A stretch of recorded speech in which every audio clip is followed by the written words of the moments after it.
Good afternoon all, it's Postbag and it's Postbag 100. So does that mean things are going to be a little bit different? Well, maybe. Okay, let's start with this one. It's a big black box and it's got YouTube on the front. So this box is so big I can't really fit it on my desk properly, but anyway, let's open it up. And inside there's a letter from Susan Wojcicki. And I know that it's Susan Wojcicki because there's a very helpful video on YouTube. And it's this one, Susan Wojcicki says her name. So she says, you've just done something very few YouTube creators accomplish. You had an astonishing 100,000 people subscribe to your channel. I think quite a lot of people actually get to this stage now. Possibly when this letter was originally written, it was astonishing. But yeah, that's pretty nice nonetheless. Okay, let's take that out and the piece of foam. And there's the actual button. So yes, this is the YouTube silver play button, which you get when you, well, congratulations for surpassing 100,000 subscribers. That's rather strange English. I would have said congratulations for reaching 100,000 subscribers, or congratulations on achieving 100,000 subscribers. Congratulations for surpassing 100,000 subscribers. It's a strange way to put it. My name's spelt right, but that's mainly because you type this into a form online. They give you a code to go online to a promotions company who manufacture these things. And then that says, okay, it's on its way to you. And then a couple of months later, you get emails saying something's coming by FedEx, and you think, what the heck's that coming from America? And it's this. So the play button appears to be inside, is that glass? No, I think that's probably plastic, but this is a metal surround. It's not entirely perfect. There are areas where it's sort of not beautifully finished. It's 10 inches across, 12 inches tall. It's not A4 or any sort of recognizable European paper size thing. That's probably because it's come from America. I don't know whether 10 by 12 is a standard size out there, or maybe a bit less so that you can fit something inside of this. Let's take a look on the back. And well, this is all a little bit chewed up here. I mean, don't get me wrong, I'm very pleased to receive this, but I want you to see it exactly as I got it. So I'm not quite sure why this has got into this sort of strange state. If I peel this back a bit, you can see there's actually a piece of, it's difficult to get the light level right, but there's a piece of metal inserted in there. I think it's wedged down to hold this back panel on. There are no sort of corner pieces, and that you can see is moving. So I think if I slid that piece of metal up, and there's a similar one on this side, but not on this, not on that side, and not on the top. So I think what's happened is they've just shoved a piece of metal in there and in there to hold the back panel into the frame, and then attach this sort of self-adhesive felt stuff on the back to hold it all together. And I've peeled this up a bit because I'm going to have to get inside this thing, because at some point I'm going to have to put lights or LEDs in here or something. So probably what I'll do is I'll cut this felt around this metal insert. That's been taped down separately with some sellotape, so that I can lift this back panel off and get inside and put lights in it or something like that. So there's the silver play button itself, and I think people who have cut these things in half have shown that they're not solid silver. I think they might be bronze or brass or something like that. That's been silver plated. I assume that's genuine silver plate. So that takes pride of place on my workshop wall next to my magazine front covers, the magazines which I wrote articles for. Yeah, that looks pretty good.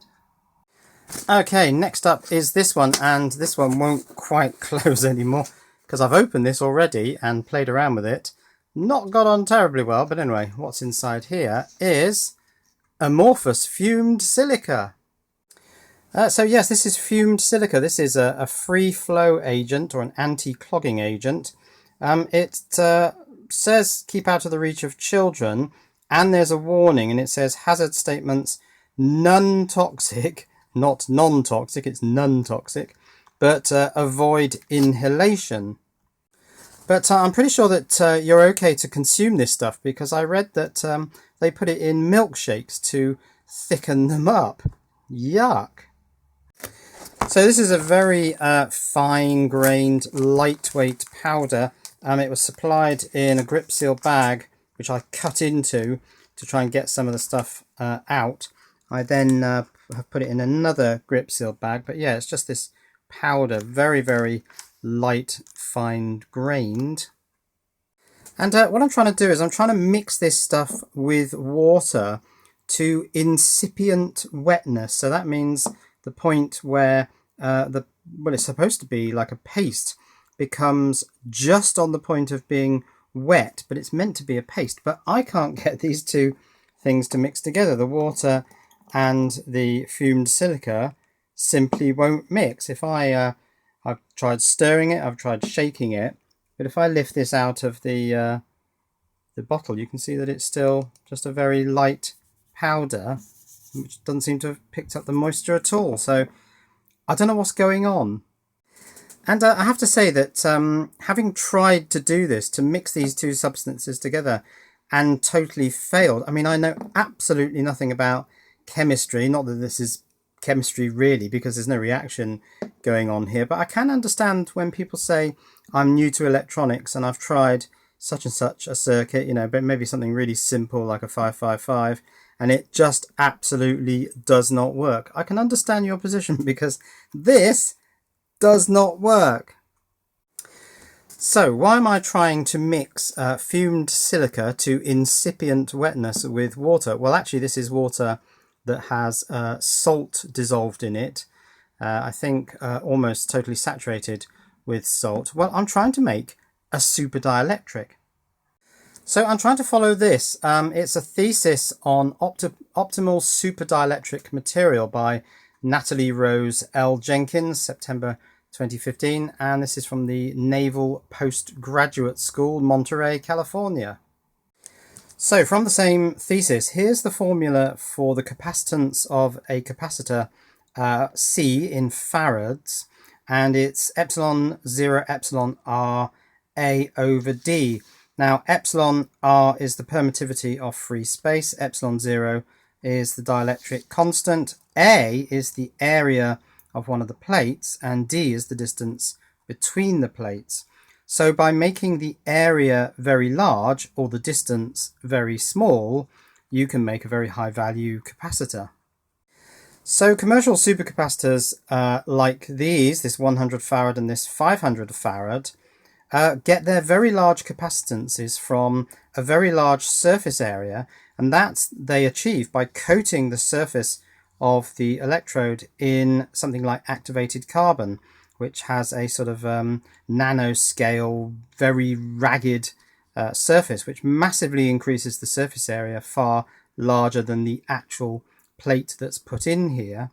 They also massively reduce the distance between the two plates by using this double layer effect, and it's the Helmholtz layer, which I think is 1 molecule thick or something between the electrolyte and the plate, which is actually the layer that gives rise to this D figure. And there are two, and they're in series. The diagram would actually be 2 capacitors in series like that. That's why it's called an EDLC, an electric double layer capacitor.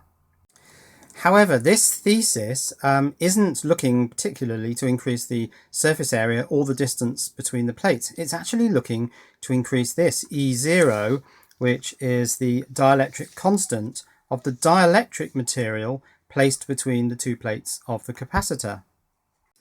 And in Natalie Jenkins' thesis, her objective is to use a powder-based superdielectric material, which is a porous, electrically insulating powder, which the fumed silica is, filled to the point of incipient wetness with a liquid, e.g. water containing dissolved salts, NaCl. That's just sodium chloride, that's just regular salt.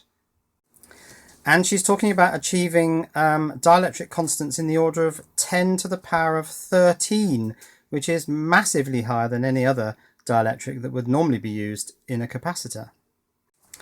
And here are some photographs of the fumed silica being mixed with the salty water to this incipient wetness paste. But I just can't make mine work. It doesn't look like that. Well, or does it? Because this has been sitting here for quite a few weeks and it's sort of gone a bit sort of blobby. So I think maybe that actually contains water. I mean, I can find out by just sort of pressing it. Well, I don't know really. Still seems to be just powder. It's certainly not a paste, is it? So I don't know what's going on here. I mean, when they say mixed, does that mean it has to be sort of blended or something? Is it going to work, me just using a wooden stick in a little bottle? Maybe that's just not a vigorous enough mixing process. But she doesn't say anything about it having to be sort of blended aggressively, so I'm just stumped. Now, fortunately, there may be a way around this. If you watch the videos of Robert Murray Smith, and I'll put links to this document if I can find them, and links to Robert Murray Smith's YouTube channel. He's using a sort of vegetarian lard paste, which has been mixed with water and sugar, I think, salt, obviously, because you need the salt to create this dielectric. And I think he's also put some washing up liquid in. I can't quite remember why.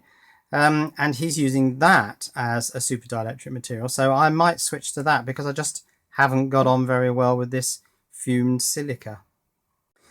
Right, I'm going to open this now because this is also related to the super dielectric material type capacitor. In both Natalie Rose L. Jenkins' fumed silica SDM capacitor and also in Robert Murray Smith's vegetarian lard capacitor, they also use this stuff. This is a sheet of something. Let's get it open. Now, I've had this for some time, probably since about April, like the fumed silica, and I've deliberately not opened it because I wanted to kind of retain an element of surprise on seeing this stuff. So let's cut this open, but I've got to be careful not to cut the actual sheet material inside. Right, I'm down to the bubble wrap.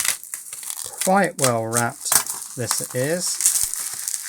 Let's get down to the actual thing inside. Ah, there it is. Right, here it is. The final wrapping, it seems, is some cling film, but if I get that off, we should be able to take a look at this stuff. What this is grafoil.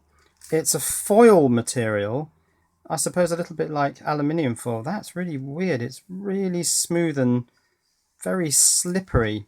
But it's a foil made out of compressed graphite. So while I was just sort of playing around with this, it's just torn on me. And I was just wondering whether it feels like this might have a sort of paper type thing in it. But I don't think it is. I think it's actually 100% pure graphite, just compressed under very high pressure to create this foil. And of course the advantage of this foil over something like aluminium foil is that this isn't going to oxidize. This is pure carbon. So I've been kind of rubbing my fingers on this. There's quite a lot of loose sort of surface material and my fingers are going a little bit silver and shiny. Yeah, it's really weird stuff. I'd quite like to test the resistance actually with an ohm meter. I mean, it's got to be 0, hasn't it? Okay, here we go. No rehearsal.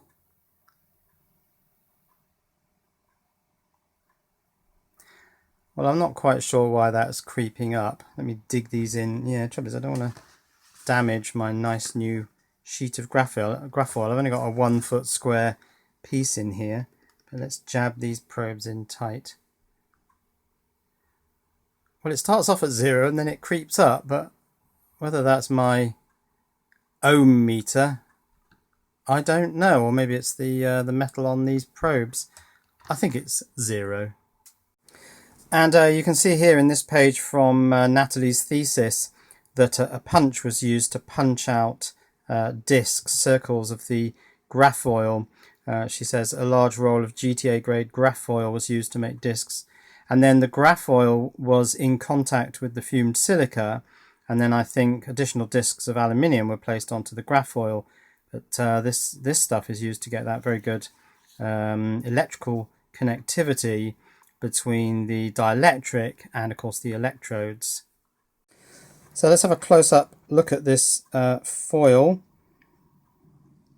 It is just, I believe, compressed graphite made into this thin sheet, which is about 0.5 millimeter thick, and that's what's inside.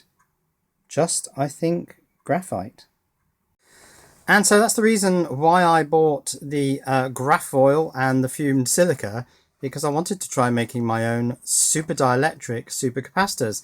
Now these aren't supercapacitors like commercial supercapacitors. Nobody, I believe, has made a commercial super dielectric supercapacitor as yet.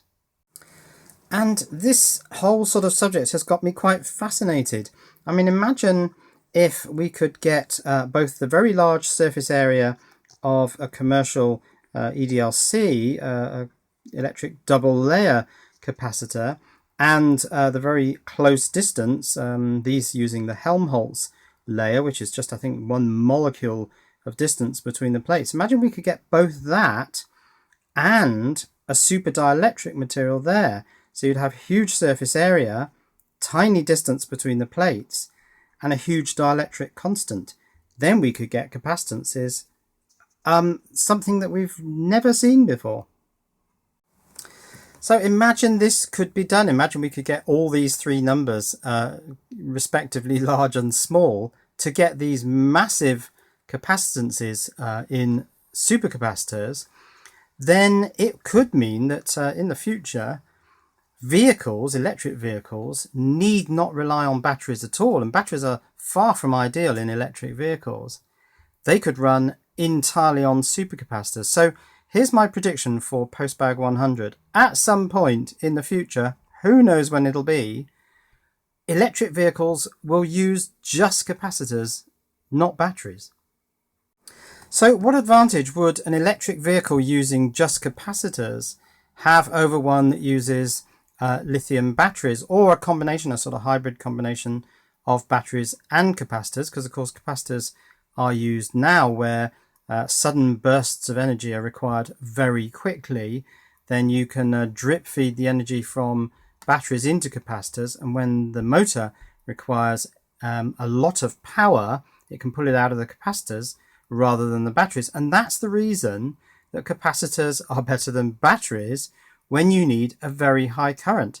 There is a limit to the amount of current you can force both into batteries and out of batteries, because you're actually making chemical changes inside these units.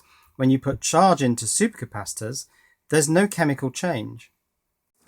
So for rapid delivery of lots of power, capacitors beat batteries hands down. I mean, yes, you can force energy into a battery and out of a battery more quickly, but these things will get hotter, they'll degrade quicker, and the lifespan of these batteries is not terribly good anyway.